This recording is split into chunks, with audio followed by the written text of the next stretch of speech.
The air in our living room felt heavy, like the moment before a storm breaks, when the world holds its breath.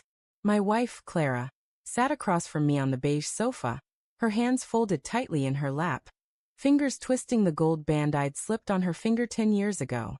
Her eyes, usually warm as autumn leaves, darted to the floor, avoiding mine.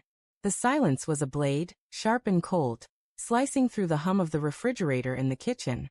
"We need to talk, David," she said, her voice trembling like a leaf caught in the wind. My stomach churned, not because of her words, but because I'd found the letter in her purse 3 days ago. A letter that wasn't meant for me. I leaned back in the armchair, the leather creaking under my weight, and forced a calm nod. My heart pounded. A traitor betraying the mask of composure I wore. The letter had been folded neatly, tucked between her wallet and a tube of cherry lipstick. "Meet me at the cabin Saturday.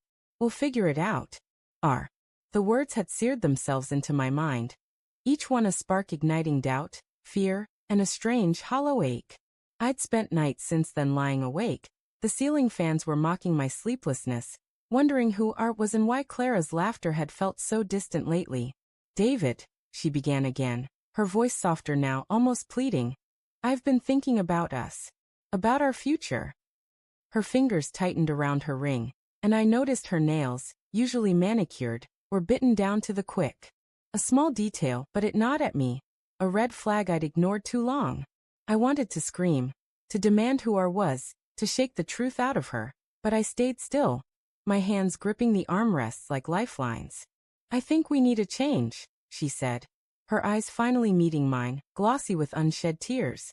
Maybe some time apart." The room spun for a moment, the lamplight casting shadows that danced like ghosts on the walls. Time apart. The words felt like a punch, stealing my breath, but I'd known this was coming. The late-night phone calls she'd taken in the bathroom, the way she'd started locking her phone, the faint scent of unfamiliar cologne on her scarf last week.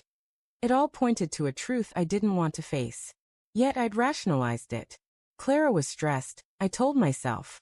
Work was demanding. She'd never betray me. But the letter had shattered that fragile denial, and now her words confirmed it. "Why?" I asked, my voice steady despite the storm raging inside. I needed her to say it, to admit it, to give me a reason to hate her or forgive her. Her lips parted, then closed, as if the truth was too heavy to speak. The clock on the mantel ticked, each second a hammer against my resolve. "Clara, just tell me. What's changed?" She swallowed hard, her throat bobbing. "It's not you, David. See, I don't know who I am anymore." Her voice cracked, and a tear spilled down her cheek, catching the light like a diamond. "I love you, but I feel trapped, like I'm losing myself." Her words were a knife, twisting in my chest. They sounded sincere, but I saw the lie in the way her hands trembled, the way she couldn't hold my gaze for long. She was protecting someone named R. I wanted to believe her. God, I wanted to. 10 years of mornings waking up to her humming in the kitchen, of her hand in mine during late-night walks, of her laughter filling the empty spaces in my heart. It all begged me to trust her.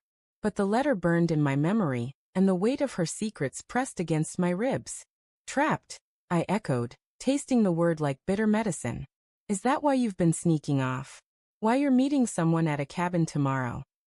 Her face froze, eyes wide, like a deer caught in headlights. The air thickened, charged with the electricity of a truth exposed. "What?" she whispered, her voice barely audible. Her hands dropped to her sides, limp, as if the fight had drained out of her. I stood, my legs unsteady, and pulled the folded letter from my pocket. I'd carried it like a wound, unable to let it go. I held it out, my hand shaking despite my effort to stay calm. "Where did you get that?" Her voice was sharp now, defensive, and it cut deeper than her tears. She reached for the letter, but I pulled it back, my anger finally breaking through. "I found it in your purse," I said, my voice low, dangerous. "Who's our Clara? Who are you meeting at the cabin?" My heart screamed for her to deny it, to say it was a mistake, a misunderstanding, but her silence was louder than any confession. She sank back onto the sofa, her face crumpling like paper. "It's not what you think," she said finally, her voice small, fragile. "R is Rachel, my sister."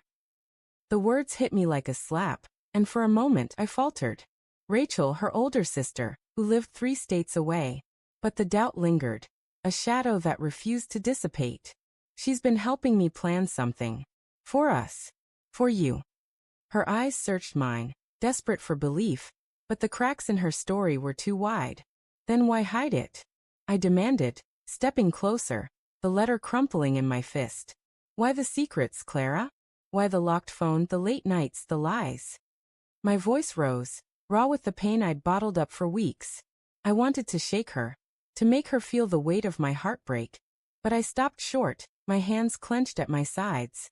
She stood, her movements jerky, and crossed to the window, staring out at the dark street. The rain had started, soft patters against the glass, mirroring the chaos inside me. I didn't want to hurt you, she said, her back to me. I was going to tell you tomorrow at the cabin.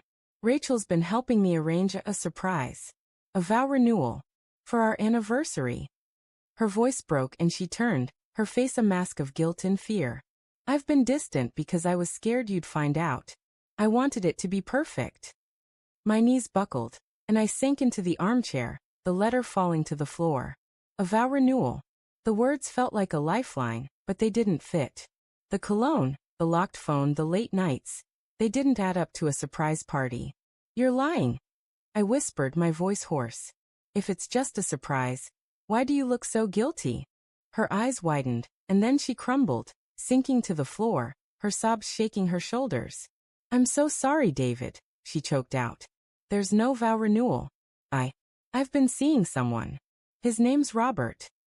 The confession hit like a tidal wave, drowning me in rage, grief, and a strange, sick relief. I'd known deep down, but hearing it made it real, undeniable. Why?